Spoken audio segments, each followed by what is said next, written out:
Yeah, say hi ate. Ayaw niya daw. Ayaw niya daw. Sexy niyan. Alam niyo ba, single po yan. Wala po siyang naging boyfriend dito sa Taiwan. And then ngayon, single po siya. Ayan.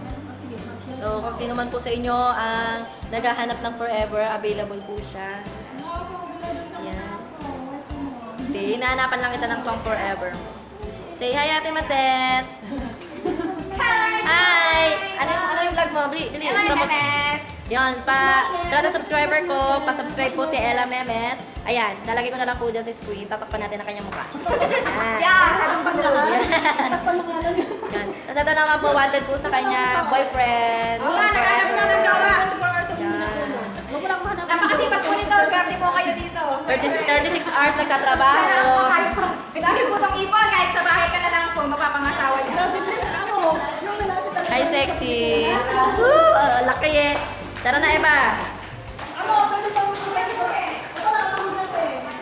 So, ayaw, pupunta po kami ng palengke. Pero bago yun, maging intro muna ako.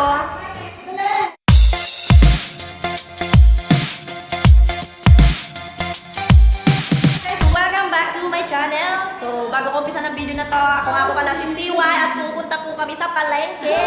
Hi. Tinatawanan po ako ni Sexy Eva. Ayan. And then, ayun po. Hi! Si Ate Chris. So guys, ayun, medyo magulo ang aming buhok. Akin lang pala. So, pupunta po kami ng palengke. Ayan ang bao. May usaks. Dito na po kami sa Ambassador Tower. Ayan. Yan. Yan na, mukha na akong lalaki. Hi, Ate Lynn. Ayan. Siya po yung kasama. Niyaya niya po ako. Ayan.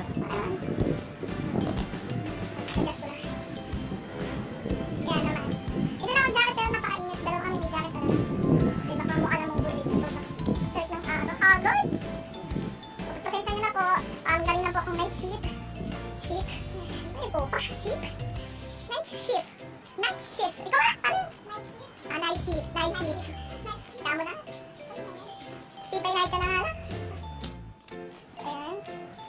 Nandito na tayo sa park. Kasi bago pumunta ng palengke, nadaan mo ng park. Ayan. Wala pong bayad dito. Hindi ko lang pinagdata para ang may bayad. Edros. Edros, napakagod ko. Hindi pa ka maaga magsalita ha? Normal ka po yan sa akin. Guys, nandito na kami sa palengke. Nakabili na ako ng ipit kaso hindi ako nakapagsuklay. Okay, so intindihin nyo na lang itsura ng nanay nyo. So nandito tayo sa bilihan ng mga karne, isda. So, ayun, baba camera ko lang.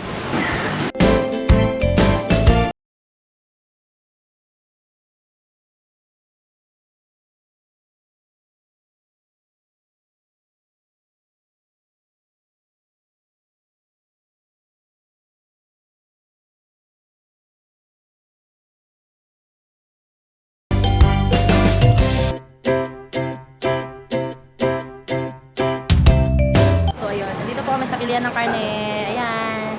So, dito kami madalas pumunta pag gusto namin magluto, kapag kung ano-ano lang, kung anong pakibigay lang, ay namimili siya.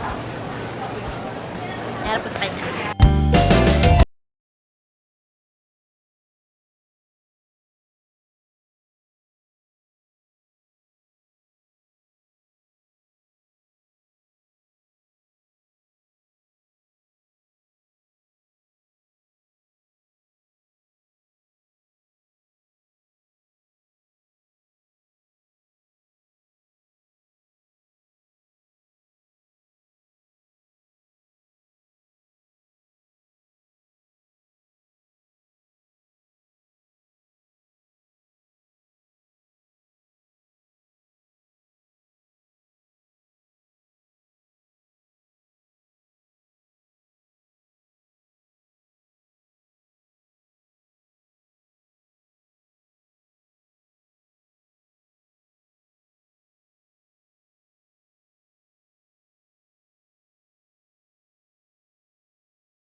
Nakit na kami, doon na kami pupunta sa gulayan. So, medyo haggard ang nanay niyo. Pasensya nyo na. Galing kasi akong trabaho. Tapos, niyaya ako dito magpupunta kami dito. And, din ako magulay sa prutas. So, sumama na rin ako.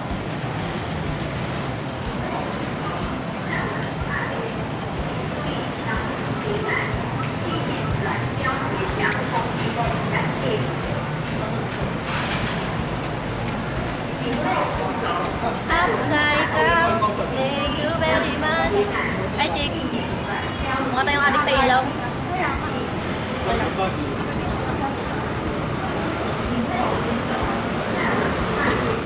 Nakaupo na ako, napagod na ako. Inantay ko na lang siya. Bumalik kasi siya sa ano eh. Sa bilihan ng karne. Kasi parang daw kukulangan yung binili niyang karne. So, para hindi na bumalik, yan ang haggard ko tingnan. Ganyan eh. Ang lapot ko na tingnan, ano, huwag nyo na lang ako tingnan, pakinggan nyo na lang ako.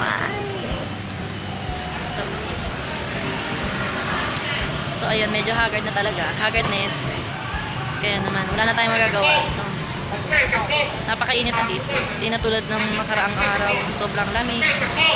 Nakaraang linggo, nakaraang buwan.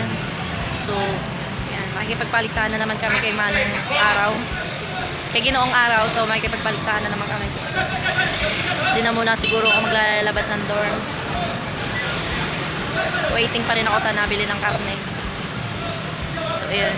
So, may naisip na akong gawing video sa mga susunod na araw. Baka gumawa na naman ulit ako ng bagong video. Pero sa ngayon, ito muna. So, siguro wala muna akong shoutout. Kasi nga, galing pa akong panggabi. Hindi pa ako nakakapag-take notes. Nakakapagsulat ng mga shoutout ko. Pero sa inyong lahat, maraming salamat. And nahangin na ang box. Thank you guys kasi hindi kayo nagsasawa sa pagsuporta sa aking mga video. So sana huwag kayong magsawa kahit ganito pa rin ang itsura. So sana tanggap nyo kung sino ako. Love na love ko kayo. So sana alam kong love nyo kaya love na love ko kayo. So mag-comment lang po kayo sa comment section kung anong gusto nyo gawin kong video. Kung ano ba yung gusto nyo malaman pa. Gagawa natin ng video yan.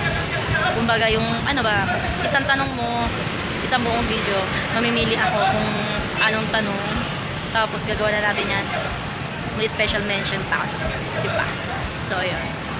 Damihan nyo na yung tanong nyo guys para pag nag-Q&A ako or gumawa ako ng video, yun lang yung isang buong video, diba? Ang galing. So, yun na guys. Nakauwi na ako guys. May nakakulog kasi. Kakainin na natin yung manggang binili ko guys. Ang laki niya.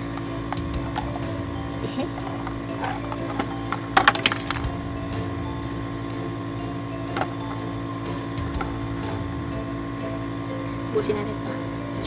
Okay. Malaki pa sa palad ko guys. Nakain ko na siya ngayon. Wala naisipan ko. Sobrang napagod kasi ako. Medyo mahina yung boses ko. Kasi may kasama ko natutulog na.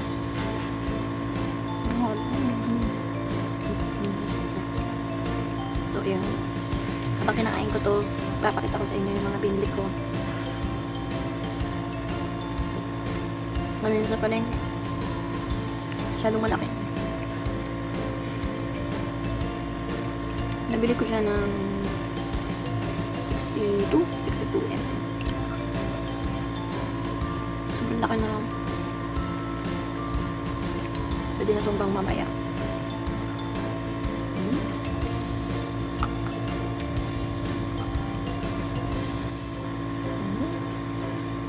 Ayan. So, ayan na kakain. So, ang mga pinamili ko ito. Ang mga pinamili ko guys. Bili ako ng baboy. 50 and 8. Pero ang dami na guys na. Ito siya yung adobo na pang 2 araw. Bumili ako ng apple. 3 piraso, 50 din. Yan. 3 piraso. Malalaki na siya guys kasi tinanong. Kung sa RT kasi to, kung sa RT to, mga 35 to. 35 isang piraso. Pero sa palengke, 50, 3. So, 600. Ganun lang. Sunod. Ito. Yung iba kasi binigay ko na dun sa magluluto. Bumili na ako ng ipit kasi kanina guys, diba nakalugi ako. 10 lang to, 10 NT. Tapos, bumili na ako ng saging. Yan. Magkano ba ito? 26 lang yata na ito. 26. Bumili rin ako ng sibuyas, saka ng bawang, in case na gusto kong magluto. At least meron ako matagal na naman ako. Ano siya, 50 NT, 50 NT. Yun. Tapos, bumili rin ako na, minsan parang eto parang tosino, hindi. Longganisa, parang longganisa sa Pinas. Bumili ako ng ganito, tatry ko muna siya. Pag masarap, bibili ako ng madami. Tapos, bumili rin ako ng egg. Ayan yung isa basag niya. Ayan. Bumili rin ako ng egg. So, magkano ba ito? Yun. Tapos ito, bumili ako ng linya. Magkano ba ito? 10 lang yata ito. Kalimutan ko. Ang dami ko kasi binamili. Yun. Yun yung mga pinamili ko. Bukod pa yung mga pinasabay ng mga kasamahan ko dito. Ngayon kasi nakisuyo. Bilhin mo to, bilhin mo, pasuyo naman ganito, ganun. So, yun lang. Puro prutas ang binili ko. Mamaya, mag-a-adobo ko. Gusto niyo ba makita? Sige. Sagot ko, tanong ko, sagot ko yun. Yun lang. Mas pinaka-favorite ko talaga itong mangga. Isa lang ang binili ko kasi medyo mahal siya. Kaya naman, next time na lang ulit. Kahit nga once in a blue moon. Pag nakikrave lang, yun lang, ganun lang.